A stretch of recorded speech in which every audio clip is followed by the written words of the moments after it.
Hello student, today I am going to teach chapter 3's poem McCavity the Mystery Cat.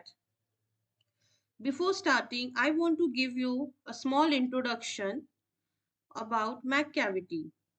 McCavity the Mystery Cat is written by T.S. Eliot is a long poem about a villainous and wicked cat.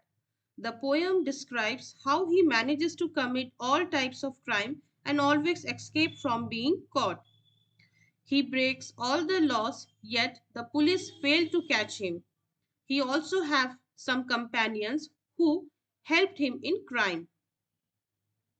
So here we will discuss each stanza in detail. Stanza 1. McCavity is a mystery cat. He is called the hidden paw, for he is the master criminal who can defy the law. He is the bafflement of Scotland Yard. The flying squad despaired, for when they reach the scene of crime, McCavity is not there. So in stanza 1, the poet says that McCavity is a mystery cat and is known by the name of Hidden Paw. He is known as Hidden Paw because he is the master criminal and can disobey the law. He is the confusion for Scotland Yard and a pain for the flying squad, who is the branch of the serious and organized crime command within London's Metropolitan Police Service. The squad's purpose is to investigate robberies. Well, in other words, you can say McCavity has made the police of Scotland confused because when the police reaches the scene of crime, he vanishes away. Coming to the second stanza, McCavity, McCavity, there's no one like McCavity. He's broken every human law, he breaks the law of gravity. His powers of levitation would make a fakir stare, and when you reach the scene of crime, McCavity is not there.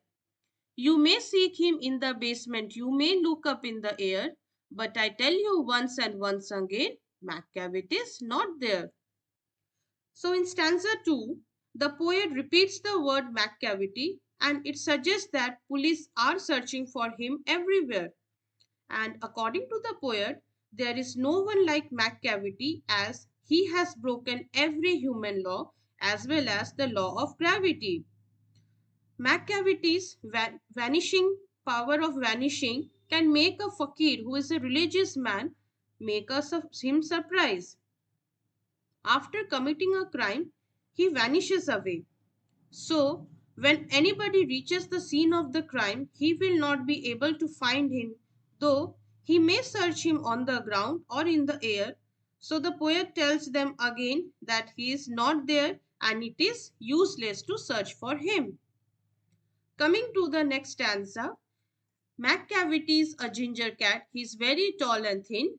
You would know him if you saw him, for his eyes are sunken in.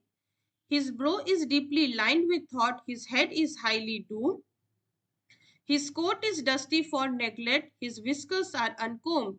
He sways his head from side to side with movement like a snake, and when you think he's half asleep, he's always wide awake. So, in stanza 3, the poet introduces him as a ginger cat and as he is tall and thin. So one will know that if he sees him, his eyes are sunken in, his eyebrows are deeply lined with thought, which make him look like a villain, and his head is round in shape, his coat is dusty, and he does not keep himself clean. His whiskers are uncombed as he keeps swaying his head from one side to the other, which is similar to the movement of a snake. And when someone would think that he is half asleep, in reality, he is awake and in a complete sense. Now, coming to the last stanza, McCavity, McCavity, there's no one like McCavity, for he is a fiend in felon shape, a monster of depravity. You may meet him in a by street, you may see him in the square, but when a crime's discovered, then McCavity is not there. So, according to the poet, no one is like McCavity as he is a demon in a cat shape. He is a monster of depravity, which means he is morally corrupt. and one can find and meet him in a private street or in a mall, but after his crime is discovered, he vanishes away and cannot be found. I hope you have liked this poem. Thank you.